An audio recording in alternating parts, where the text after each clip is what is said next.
श्री सच्चिदानंद सद्गुरु साईनाथ महाराज की जय। हरि ओम अश्वत्थवा प्रश्नाः शकनाधूपायामि देवाय जाने पृथिव्याः मखाय तवा मखस्तवा शीर्षणे धूपमाघ्रापयामि उपतवाग्ने दिवे दिवे दोखावस्त्रधियाप्यायम्मा नमो भरन्त एमसि दीपं दर्शयामि सद्गुरु साईनाथ देवताभ्यो नमः। नैवेद्यार्थे महानैवेद्यं निवेदयामि।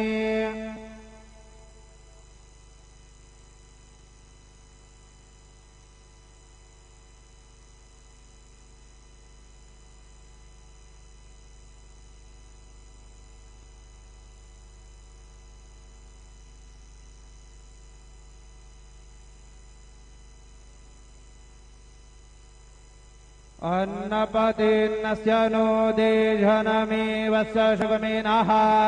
प्रप्रदातारन्तारिख ऊर्जन्नो देहिद्विपदे चतुष्पदे चतुष्कोणमण्डलं कृत्वा तदुपरि नैवेद्यपात्रं निधाय गायत्रीमन्त्रेण पात्रान् सम्प्रोक्ष धेनुमुदराम् अमृतीकृत्या ग्रासमुद्रयां प्रादर्श सत्यन्तवर्तेन परिषिञ्चामि नैवेद्यं निवेदयामि। ॐ प्राणाय स्वाहा ॐ अपानाय स्वाहा ॐ व्यानाय स्वाहा ॐ उदानाय स्वाहा ॐ समानाय स्वाहा ॐ ब्रह्मणे नमः। नैवेद्यमध्ये पानीयं समर्पयामि पुनर्नैवेद्यं निवेदयामि। ॐ प्राणाय स्वाहा ॐ अपानाय स्वाहा ॐ व्यानाय स्वाहा ॐ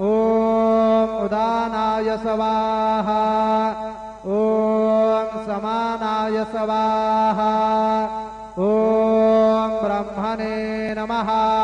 नैवेद्यं समर्पयामि हस्तप्रक्षालनं समर्पयामि मुखप्रक्षालनं समर्पयामि। सद्गुरु साईनाथ देवताभ्यो नमः। चरणकमले प्रार्थनापूर्वक नमस्कारान् करोमि तथा च मंगल आरार्तिक्य दीपं दर्शयामि।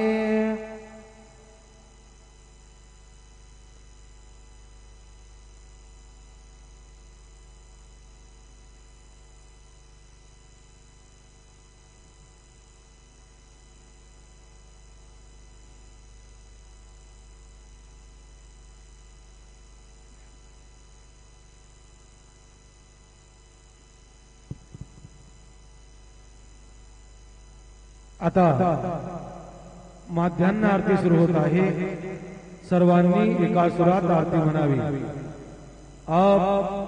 माध्यान्ह आरती शुरू हो रही है। आप सब एक सुर में आरती गाइए। श्री सच्चिदानंद सद्गुरु साईनाथ महाराज की जय। देवनि पंचारती करो बाबांची आरती करो साईंची आरती करो बाबांची आरती। उठा उठा हो बांधव उवाळू हार माधव साई माधव उवाळू हार माधव करोनी आरती मन पाहु गंभीर हे जाना साईंचे हे जान पाहु गंभीर हे जाना। कृष्णनाथ दत्त साई जरो चित्त तुझे पाई चित्त बाबा गाई जरो चित्त तुझे पाई। आरती साई बाबा सौख्यदाता जीवा शरण जात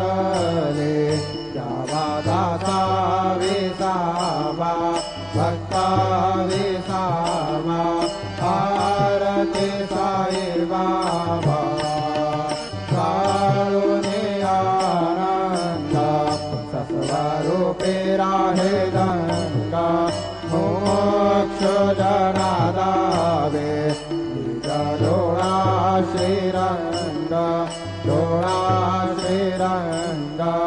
आरती साई बाबा दया मणि दैसा भाव दया दैसा अनुभव नावे से दया घना ऐसे तुझे माव तुझे माव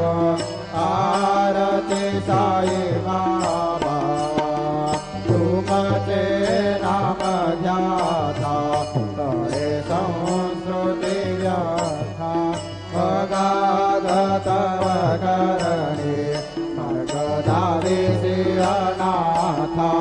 धाविसी अनाथा आरती साई बाबा कलियुगे अवतार सगुण परब्रह्म साचार अवतीर्ण झाला से स्वामी दत्त दिगंबर दत्त दिगंबर आरती साई बाबा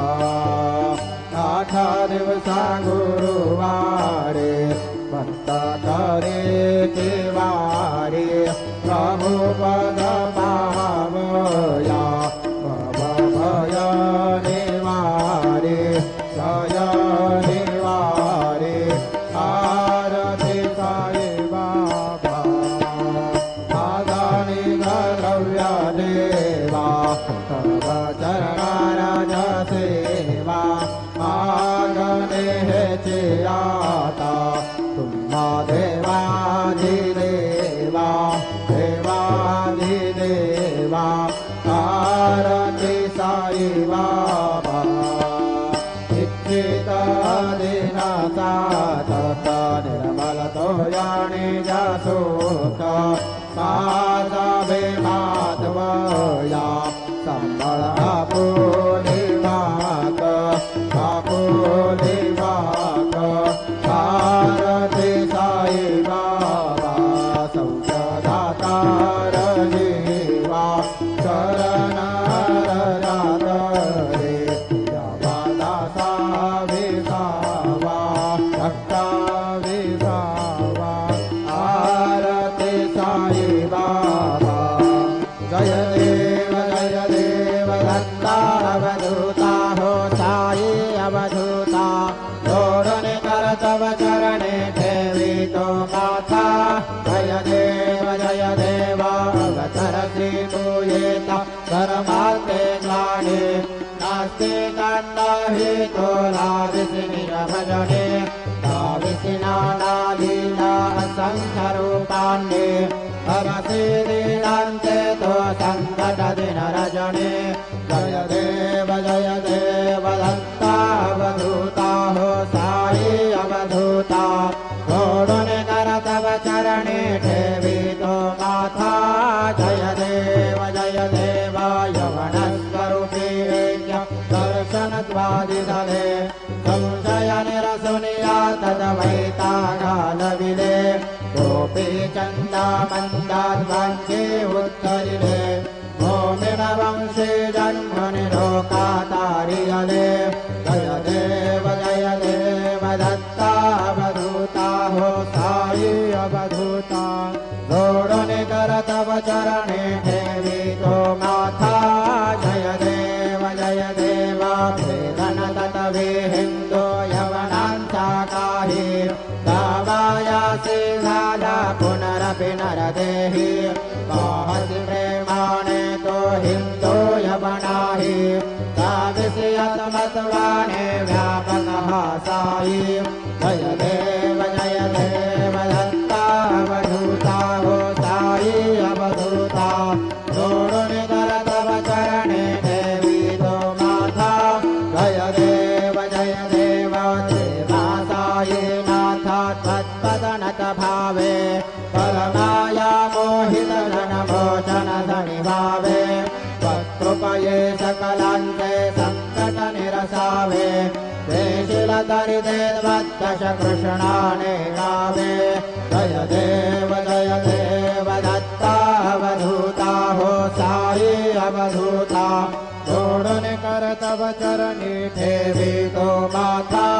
जय देव शिरडी माथे पंढरपूर साई बाबार मावर साई बाबार मावर शुद्ध भक्ति चंद्रभागा भाव पुंडलिका जागा भाव पुंडलिका जागा याहो अवघे जन करू बाबांसी वंदन साईंसी वंदन करू बाबांसी वंदन तनु म्हणे बाबा साई तव पाव माझे आई तव पाव माझे आई कालिंग लोटांगण वंदीन चरणा डोळ्यान पाहिन रूप तुझे प्रेमे आलिंगन आनंद भोजन भावेन वाळीन म्हणे राम त्वमेव माता च पिता त्वमेव बन्धुश्च सखा त्वमेव विद्या द्रविणं त्वमेव सर्वं मम देवदेव कायेन वाचा मनसेन्द्रिये वा बुद्ध्यात्मना वा प्रकृतिस्वभाव करोमि यद्यत् सकलं परस्मै नारायणायति समर्पयामि अच्युतं केशवं तं नारायणं कृष्णदामोदरं वासुदेवं श्रीधरं माधवं गोपिकावल्लभं जानकीनायकं रामचन्द्रं भजे हरे राम राम राम हरे हरे हरे कृष्णा कृष्णा कृष्णा हरे हरे श्री गुरुदेवा दत्ता हरि ओम यज्ञेन यज्ञमयजन्त देवास्तानि धर्माणि प्रथमान्यासन् देहनागं महिमानः सजन्त यत्र पूर्वे साध्याः सन्ति देवाः ॐ राजाधिराजाय प्रसह्यसाहिणे नमो वयं वै श्रवणाय कुर्महे समे कामान कामकामाय मह्यं कामेश्वरो वै श्रवणो दधातु कुबेराय वै श्रवणाय महाराजाय नमः ॐ स्वस्ति साम्राज्यं भोज्यं स्वराज्यं वैराज्यं धारमेष्यं राज्यं महाराज्यमाधिपत्यमयं समन्तपर्यात् ईशा सार्वभौमः सार्वयुषान्तादापरार्धात् पृथिव्यै समुद्रपर्यन्ताय एकराणि तदप्येष श्लोको विगीतो मरुतः परवेष्टारो मरुतस्यावसङ्गृहे आविक्षितस्य कामप्रेर्विषवे देवाः सभासदैति श्रीनारायण वासुदेवाय सच्चिदानन्द सद्गुरु साईनाथ महाराज की जय। अनन्तातुलाते कसेरे स्तवावे अनन्तातुलाते कसेरे नमावे अनन्त मुखान्दाशिने शेषगाथा नमस्कार साष्टांग श्री साईनाथ स्मरावे मणित्वात्मदानेत्यभावे पुरावे तरी भक्तिसाठी स्वभावे करावे जगातारुणे मायताता नमस्कार साष्टांग श्री साईनाथ वसेजो सदा दाभया संतलीला दिसेनाज्ञलोकान्तरेजो जनाला परे आन्तरिज्ञान कैवल्यदाता नमस्कार साष्टांग श्री साईनाथ प्रणानाथराजन् महामानवासा परासार्थका साधने भूतसाचा करो साई प्रेमाघराया हन्ता नमस्कार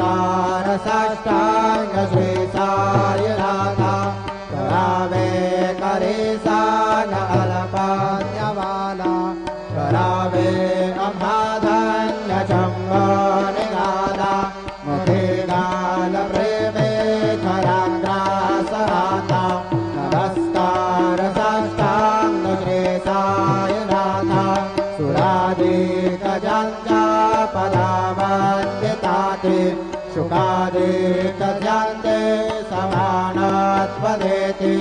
प्रयागादितीर्थे पदेनां रहोता नमस्कार साष्टाङ्गशेषाय नाथ तुषाजा पदापाहता गोपबाली सदा रङ्गने चेत् स्वरूपे मिलाले करीरा सक्रीडा सवे कृष्णनाथ नमस्कार साष्टाङ्गशेषाय नाथ तुलामागतो मा गणे कल्यावे कराजोडितो दीर्घात्यन्तभावे कविमोहनी राजहातार्याता नमस्कार साष्टाङ्गशेषाय नाथ अयि सायि दासायि दिगम्बरा अक्षयरूप अवतारा सर्वहि व्यापकतु श्रुतिसारा मनोसयाति कुमारा भावायेवा राजस्थान जप प्रतिदिवसे उल्लापुरभिक्षेपे निरमणदितुङ्गा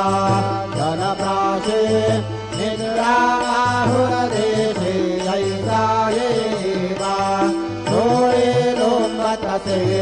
वामकरे त्रिशूलमरोधारे भक्तावरद सदा सुखकारी देशिलमोक्षेचारी ऐसायेवा काये पानुता जपमाला कमण्डलो मृगछाला धारण कर शिवा नागजटा मुकुटशोभतो माथा ऐसायेवा सत्वर तुषाया ध्याने अक्षयचन्द्रे सदने लक्ष्मीवास करे दिनरजने रक्षसि सङ्कटवारुणि ऐसायेवा स्वापरिध्यान तुझे गुरुराया पुष्यकरे नयनाया पूर्णानन्द सुखे एकाया लाविसि हरिगुण गाया ऐसायेवा साई दिगम्बरा अक्षयरूप अवतारा सर्वहि व्यापकतु श्रुतिसारा मनुष्या त्रिकुमारा भावायेवा सदा सत्स्वरूपं चिदानन्दकन्दं जगत्सम्भवस्थानसंहारहेतुं स्वभक्तेच्छया मानुषं दर्शयन्तं नमामीश्वरं सद्गुरुं साईनाथं भवद्वान्तविध्वं समर्दण्डभिड्यं मनोवागतीतं मुनिर्ध्यानगम्यं स्वगद्व्यापकं निर्मलं निर्गुणत्वं नमामीश्वरं सद्गुरुं साईनाथं भवम्बोधिमगनार्दितानां जनानां स्वपादाश्रितानां स्वभक्तिप्रियाणां समुद्धारणार्थं कलौ सम्भवन्तं नमामीश्वरं सद्गुरुं साईनाथं ददामिन्दवृक्षस्य मूलादिवासात् सुरास्त्राभिनं ते त्वमप्याप्रियन्तं करुं कल्पवृक्षादिकं साधयन्तं नमामीश्वरं सद्गुरुं साईनाथं सदा कल्पवृक्षास्तकस्यादिमूले तवद्भाववदया सपर्यादिसेवा दृढं पूर्वतं भोक्तिमुक्तिप्रदन्तं नमामीश्वरं सद्गुरुं साईनाथं अनेकाश्रुतातर्क्यलीलाविलासे समावेश्कृतेशानभस्वत्प्रभावम् अहं मामहीनं प्रसन्नात्मभावं नमामीश्वरं सद्गुरुं साईनाथं सतं विश्रमाराममेवारिरामं सदा सज्जनैः संस्तुतं सान्नमध्ये सदाबोधनं दान्तभद्रं प्रदन्तं नमामीश्वरं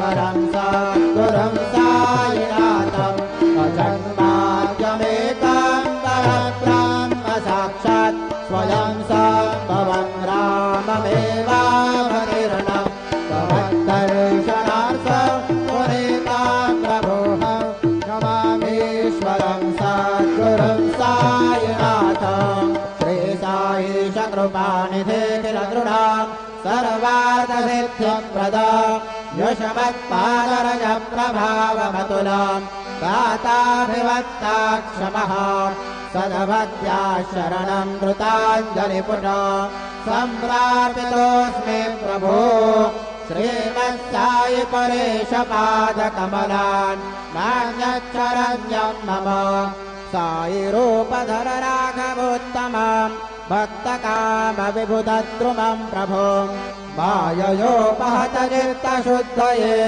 चिन्तयाम्यहमर्निशं मुदा शरत्सुधांशु प्रतिमं प्रकाश कृपातपत्रं तव सायिनाथ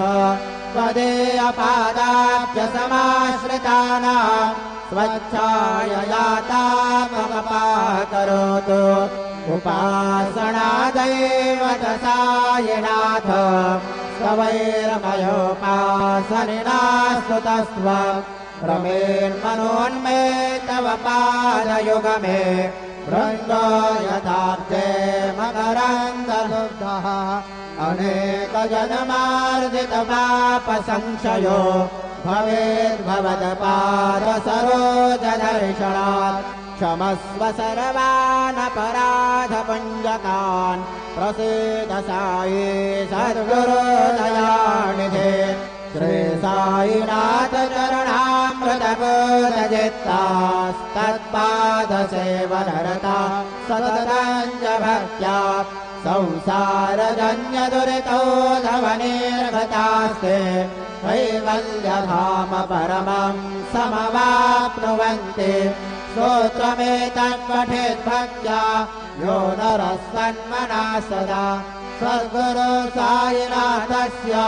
कृपापात्रं भवेत् ध्रुवं करचरणकृतं वा कायजं करमजं वा श्रवणनयनं वा मानसं वा पराधं विहितमविहितं वा सर्वमेतं क्षमस्व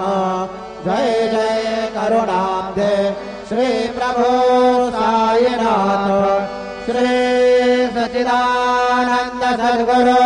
साईनाथ महाराज की जय।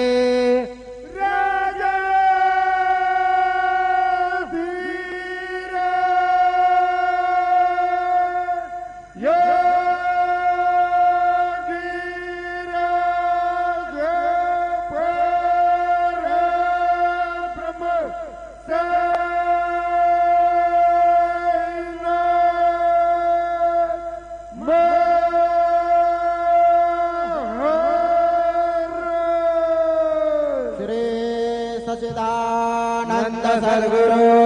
साईनाथ महाराज की जय।